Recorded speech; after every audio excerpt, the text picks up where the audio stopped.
Experiment 57. All light is all right. Tools needed from kit. 2 test tubes in the test tube holder.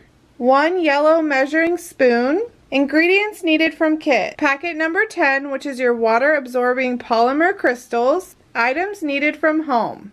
Water and some sort of seeds. Directions.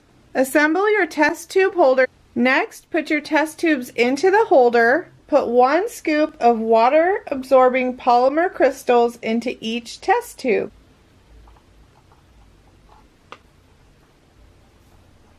Next, put 15 ml of water into each test tube.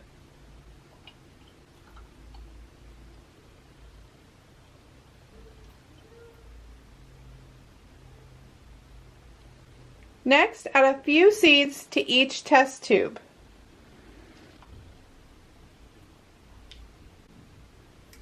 After we have prepared our test tubes, we will allow a few days for our sprouts to grow. Put 1 in a dark room without sunlight and 1 under artificial light like a lamp. Record your results.